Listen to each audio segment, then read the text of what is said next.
සුබ උදැසනක්. අද දවස කොහොමද? අද ගොඩක් සංවේදී දවසක් නේද? එහෙමනම් අපි බලමු අද සංවේදී කියන ෆීලින් එක ගැන පොඩ්ඩක් හඳුනා ගනිමු නේද? එතකොට අපි හැමෝම සංවේදී පුද්ගලයන් බවට පත් වෙනවා. එතකොට අපි හැමෝම සංවේදී පුද්ගලයන් බවට පත් වුණාම අපිට මේ දැනෙන ෆීලින් එක වැඩි නේද? එහෙමනම් අපි දැන් බලමු මේ සෙන්සිටිව් කියන ෆීලින් එක ගැන.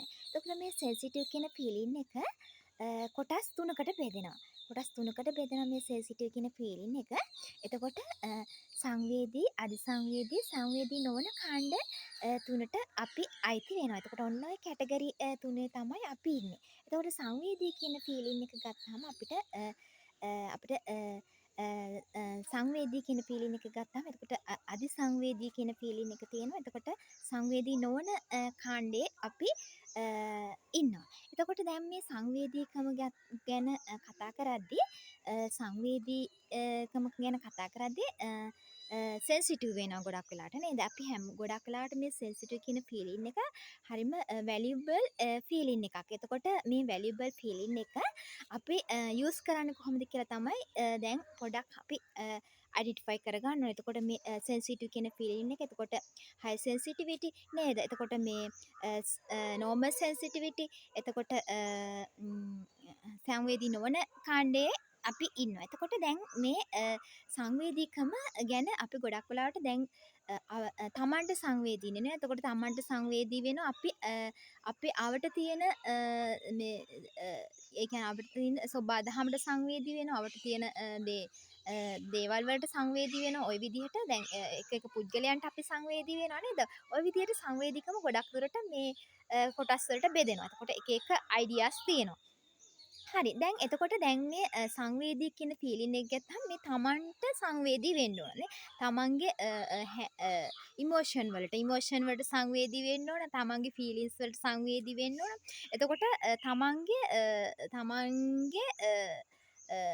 බිහේවියර්ස් වලට සංවේදී වෙන්න ඕන. එතකොට තමන්ගේ මේ බොඩි කන්ට්‍රෝලින් එකට සංවේදී වෙන්න ඕන. එතකොට මේ බොඩි කන්ට්‍රෝලින් එකට සංවේදී වෙන්න. එතකොට තමන්ට සංවේදී වෙන්න ඕන පළමුවෙන්ම ෆස්ට් ටයිම් අපි මේ ෆලෝ කරන්නේ අපේ මේ තමන්ට සංවේදී වීම පිළිබඳව. එතකොට දැන් ඊළඟට අපි අවට තියෙන දේවල් වලට සංවේදී වෙනවා.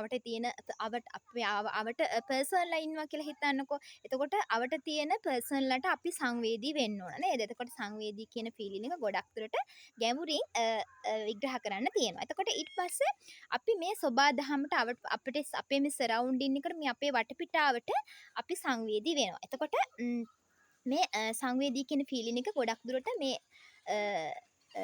අපිට දැනෙන සංවේදී කියන ෆීලින් එක අපිට දැනෙන මේ සිතුවිල්ලක් නේද? එතකොට මේ හැඟීම් දැනීම් කියන දේ නේද? එතකොට ඉමෝෂන්ස් ඒ වගේ දේවල් තියෙන. එතකොට ගොඩක් වෙලාවට දැන් මේක මේ ස්පීලින් එක මේ ගැන අපි ගොඩක් වෙලාවට මේ කෑරින් වෙන්නේ නැහැ. වැලියබල් මේ ෆීලින් එකක්. එතකොට මේ ෆීලින් එකට අපි වටිනාකමක් දෙන්නේ නැහැ. අන්න ඒ නිසා අපි සංවේදී නොවුනොත් අපිට ගොඩාක් දේවල් අන්ඩර්ස්ටෑන්ඩ් කරගන්න බැරි වෙනවා. ඒ නිසා මේ සංවේදී කියන ෆීලින් එක ගැන ගැඹුරින් හිතන්න කියලා තමයි මේ වෙලාවේ මතක් කරන්නේ. Thank you.